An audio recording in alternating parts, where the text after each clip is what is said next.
আজকে এখন ইসরায়েল বিরুদ্ধে করলে তো কি বলবো, মানে ভারতীয়দের জন্য মিছিল করবেন। মিছিলটা কিসের জন্য? ইসরায়েল কি কোথাও বলেছে, কোনো বলেছে যে ভারত যারা হিন্দুরা এসেছে তাদের ভোট দেওয়ার অধিকার থাকবে না, ভারতীয় মুসলিম যারা তাদের ভোট দেওয়ার অধিকার থাকবে না? তাহলে কার জন্য মিছিল করছেন, কার জন্য প্রতিবাদ করছেন? নিশ্চয়ই অভারতীয়দের জন্য। তো অভারতীয় যদি করে তাহলে আমার কিছু বলার ওই দেখুন এখন কথা বলে যাচ্ছে, চুপ করুন প্লিজ। দল চ্যাম্পিয়ন হয়েছে ভারতীয়, এই বিষয়ে একটু। এর থেকে বড় গর্বের কি হতে পারে? মহিলা ক্রিকেট টিম চ্যাম্পিয়ন হয়েছে, আমাদের কাছে বিরাট গর্বের ব্যাপার। তবে প্রশ্নটা হলো কি, মহিলাদের তো ৮টার পর ধরতে বারণ করেছিল, তাই না? সেটা নিয়ে প্রশ্ন রইল, তাহলে মহিলারা চ্যাম্পিয়ন হবে কি করে যদি ৮টার পর ঘর থেকে না বেরো?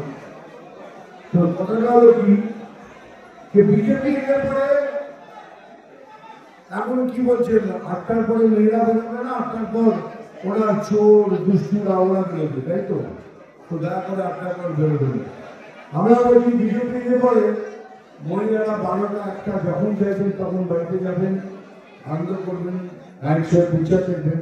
আর যারা দুষ্টু গুন্ডা বদমাস তাদের আমরা ঢুকিয়ে দেবো, সেটা আমাদের ব্যাপার, সেটা আমাদের বার্তা এই দিলাম, একসাথে লড়ুন। কেন পশ্চিমবঙ্গ এখন হয়ে গেছে একটা ধর্মশালা, যারা বাইরের লোক আসছে খাটিয়া খেতে শুরু করছি। তো আমরা অভারতীয়দের জন্য নেই, আমরা ভারতীয় মুসলিম যারা বাইরে থেকে হিন্দুরা এসছে তাদের জন্য নেই। কিভাবে ওরা আমাদের সাথে ব্যবহার করবে সেইভাবে ব্যবহার করবে। ভয়ে পাচ্ছি বলে ভয় দেখাচ্ছি। এবার সেটা অ্যাকচুয়ালি দেখুন, টিএমসি অ্যাকচুয়াল নিয়ে নতুন ফর্মটা হয়ে গেছে terror manufacturing company, TMC, terror manufacturing company. তো টিএমসি এখন এটা হয়ে গেছে, কি করবে না বলুন? এটাই বলছি যে এখন আদিবাসীদেরও ছাড়ছেন না, আদিবাসীদেরও সরকার ছাড়ছে না।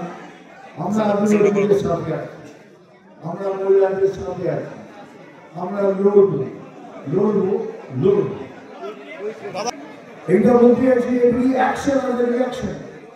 আপনি যদি অ্যাকশন করে রিঅ্যাকশন তো আপনি আমার বলছেন, জবাব দিচ্ছি। তাই বলছি ওরা যেভাবে আমাদের সাথে ব্যবহার করবে ঠিক সেইভাবে সব কিছু করবে। প্রতিবাদ থেকে শুরু করে, অবরোধ থেকে শুরু করে, যখন যেখানে যা দরকার হবে, এই আমার তো দ্বারা সেখানে দাঁড়িয়ে এর বৈধভাবে শুনলেন না। যেখানে যাচ্ছে মান ভোগ, কোনো এখানে তো কোনো শাসন বলে জিনিস নেই, খালি রাজ্যের যারা আছে তাদের জন্য শাসন। কুইক রেসপন্স, আপনি বিভিন্ন জায়গায় একটা কুইক, এই জন্যই বানাচ্ছি কি আমরা একসাথে হবো, একসাথে হয়ে লড়বো, প্রতিবাদ করবো, অবস্থান করবো। দরকার হলে পরে যেভাবে ব্যবহার করেছেন আপনার সঙ্গে সেইভাবে ব্যবহার করবো। আচ্ছা দিদিকে সেই নম্বরে অনেক কাজ হবে, আমাদের সংগঠনিক আমি সেটা সলভ করবো। প্রত্যেক বিধানসভা থেকে একশো করতে হয়েছিল।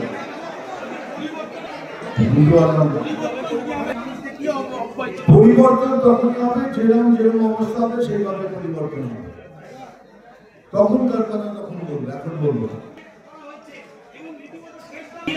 কেন বলুন না, কেন করছি না? আমি বললাম তো, এতে বোঝা যাচ্ছে ওরা অভারতীয়কে সাপোর্ট করতে চায়। বিরোধীকে কেন তারা ট্রেড করছে? যতক্ষণ ভারতীয় মুসলিম বা ভারতীয় হিন্দুদের ভোট নির্বাচনে যাচ্ছে, ওরা ইংলিশ তৈরি করছে কে ভারতীয় কে ভারতীয় নয়। তো আমরা অভারতীয়দের বিপক্ষে, আর ওরা পক্ষে মেসেজটা তো রেখে দিচ্ছে যে আমরা অভারতীয়দের সাপোর্ট করছি, এটাই তো মেসেজ, তাই নাকি? সেটা অফিসিয়ালি তাই হয়, তাই হয়েছে। দেখা যায় না কি হয়, এটা তো আমার কাজ নয়, ইলেকশন কমিশনের কাজ।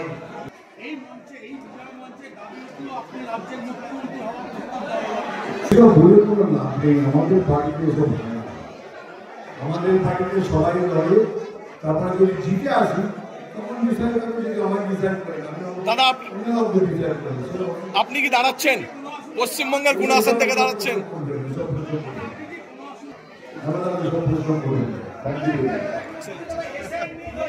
হ্যাঁ, আমি শুনছি তো সবাই বিজেপিরা কোথায় বলেছে, বিজেপির কোন লিডার কোথায় বলেছে যে এসআইআরটা এই জন্য হচ্ছে? এসআইআরটা কিসে ভয় পাচ্ছেন কেন? এত ভয় পাবার কি আছে এসআইআর? কোথাও তো বলায়নি ভারতীয় মুসলিমরা ভোট দিতে পারবে না, কোথাও তো বলেনি ভারতীয় হিন্দুরা ভোট দিতে।